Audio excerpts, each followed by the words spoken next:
thought I'd just pop in here right quick and do a quick video just on installing one of these patches over the grommets.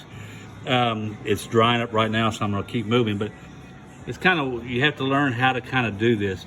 All right, we know we're going to cut the inside of this out, so I really don't care about inside of here. I want it flat and nice on the grommet itself. I'm using an old room key, credit card, anything stiff or like that. You see, I'm just kind of pushing the bubbles, keeping the bubbles kind of pushed out of it. But I don't worry about inside of here because, again, I'm going to cut this out later. We're going to cut this out around here and throw this away. What we are going to see is this outside edge.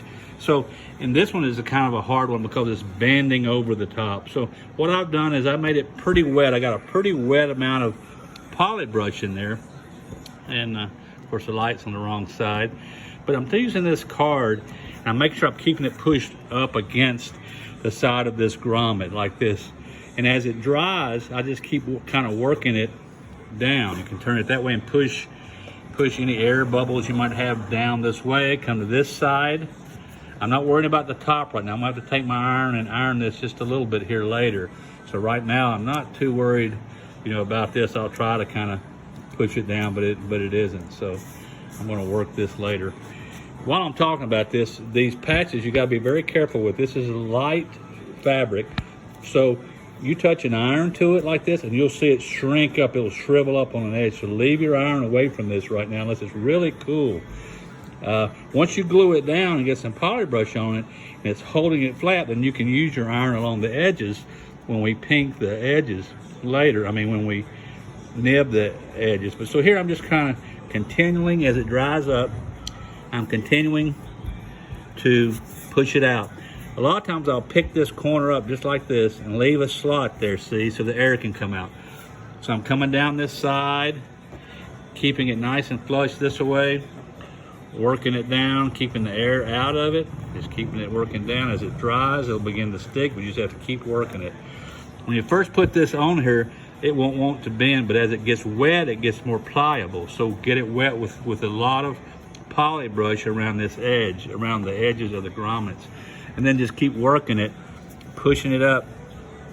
You can work pretty much all those air bubbles completely out. And I'm working them, you see down to this corner again here where I've got a spot open right here. This is where I can let the air get out. Like I say, it's no big deal if you need to pick that corner up and let the air out. And then you can come back at the very end when you're finished and finish that corner off. So just keep working it down, making sure you're nice and flat across your grommet, because you will see that, of course. Got that air bubble out there, a couple of air bubbles there, and get them out. See, when you see a real dark pink like that, that's too much poly brush in there. Get it out, just push it out of the way, because later you'll actually see that it'll be it's almost like a lump that's in there. So I'm gonna get those out, get those air pockets out. I'm being careful when I do this. I don't want to pull this fabric around, so I'm pulling away from the edges. And just keep working. Just keep working that edge, and it'll make a 90-degree turn right on that corner.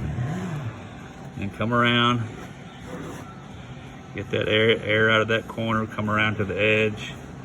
Keep working it towards that edge here where you've got your pocket to get the air out. And that's pretty much it. And then you can come back when you got it all done, it's dried. It doesn't take but a couple minutes. Just keep kind of pushing it up there and holding it there, because this will look nice when you get done if you do that.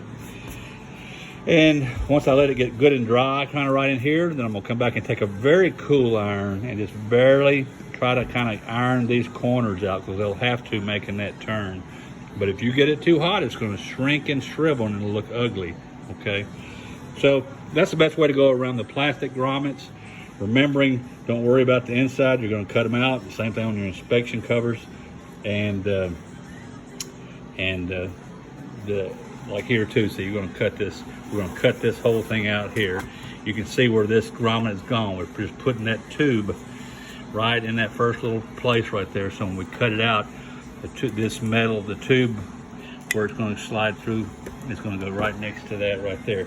I bent this by hand before I put it on, because it's got this, if you look sideways, this has got a bow in it where this tube comes down here, okay? So I just bend the plastic by hand. I mark it, you can see where I marked it. Then I just put my finger under it and I bend it until it's pretty much conformed. Put my poly-tack and glue it down. It doesn't matter which side you put, the rough side or the smooth side, either side, it doesn't matter. These are the same. So basically, this side, one side is going to be rough up and the other side is going to be down, but you're never going to notice it anyway. Your fabric patch is going across here. We're going to cut this out here. Then you're going to have a metal plate that's going to go on and screw onto here. So it really doesn't matter, but make it look nice around this edge because you will see it. This was the data plate one. And basically with it, I don't even measure. I just look. You can see through the fabric, you can see the data plate we talked about where we sanded the back side of one of the screw holes. See when I get the shade, you see the holes. In the data plate, there's 4 of them. There's two up here and 2 at the bottom.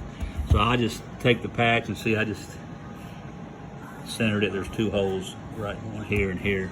But anyway, just make it so that later the data plate is going to be centered on that. I think the measurement is actually off just a little bit on this, so just go by the data plate. The measurement here is good. I think it's 26 inches from the center of this to the back part of the shaft here. And I think it was like 3.5 inches. All the measurements given on the manual are from the bottom of the tube up. This one right here, you can see the manual doesn't really tell you. It does say 13 inches from here to the tube, but basically that makes it so that you line the top of the grommet up with the top of this tube right here.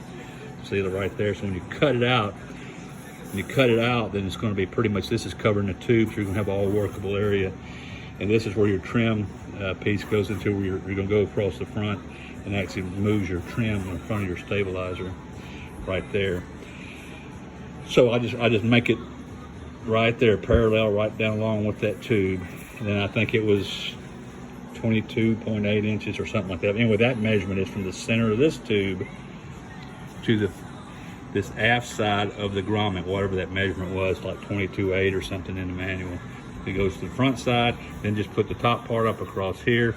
And you can always look into the fuselage. You see the tube coming up through there. I know that the trim motor and stuff is all right here, if you remember. And then it's going to mount right here, and it's going to go up and down like this. Okay. Anyway, I just thought I'd pop in and show you the best way while I was actually doing this one to get those fabrics to lay around the grommets.